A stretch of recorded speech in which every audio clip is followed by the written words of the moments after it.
ఇవాళ హీరోలు తెలియనోళ్ళు ఉన్నారేమో గాని ఐబొమ్మ రవి తెలియనోళ్ళు లేరు కావచ్చుల్లా.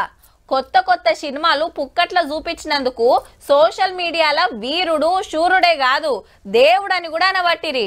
సినిమా కంపెనీకి 1000 కోట్లు లాస్ చేసిందని అరెస్ట్ చేసి జైలుకు పంపిండ్రు కదా. ఇక ఇయాల్టికెళ్ళి విచారణ షురు అయింది. గమ్మత్ ఏందంటే ఇయాలనే కొత్త వెబ్సైట్ పుట్టిందబ్బా. పైసలు ఎట్లా సంపాదించినవు, ఏ అకౌంట్ లో పడ్డాయి, ఎవలేసేది, ఇప్పటిదానికి ఎంత కమాయించినవు, నీ వెనకాల ఎందరున్నారు, కొత్త సినిమాలు నీ చేతులకు ఎట్లొస్తాయని ఐబొమ్మ రవిని పొంటెల కమానం క్వశ్చన్ల మీద క్వశ్చన్లు వేసిరు పోలీసులు. వెబ్సైట్లు, ఐపీ అడ్రస్లు, సర్వర్లు ప్రతి ఒక్కటి అడిగి తెలుసుకురాట. గమ్మత్ ఏందంటే మనోన్నో దిక్కు ఎంక్వైరీ చేస్తుంటే ఇంకో దిక్కు ఐబొమ్మ వన్ అని కొత్త వెబ్సైట్ పుట్టింది. ఓపెన్ చేసే సినిమాలు అగుపల్లే గానీ రివ్యూలు ఉన్నాయి. ఏ దీంతో ఏం కాదు అంత వస్తుంది అనుకొచ్చిరు పోలీసులు. ఏ లెక్కన రవి అరెస్ట్ అయినా ఐబొమ్మ కోసం పనిచేసేటోళ్ళు పనిచేస్తూనే ఉన్నారన్నట్టు. అవును, ఒకడు పోతే ఇంకోటి వస్తాడు. సైబర్ నేరాలు, పైరసీలు ఆగాయి. మనుషులు ఉన్న రోజులు ఉంటూనే ఉంటాయి అనుకొచ్చిండు senior IPS officer C V Anand sir.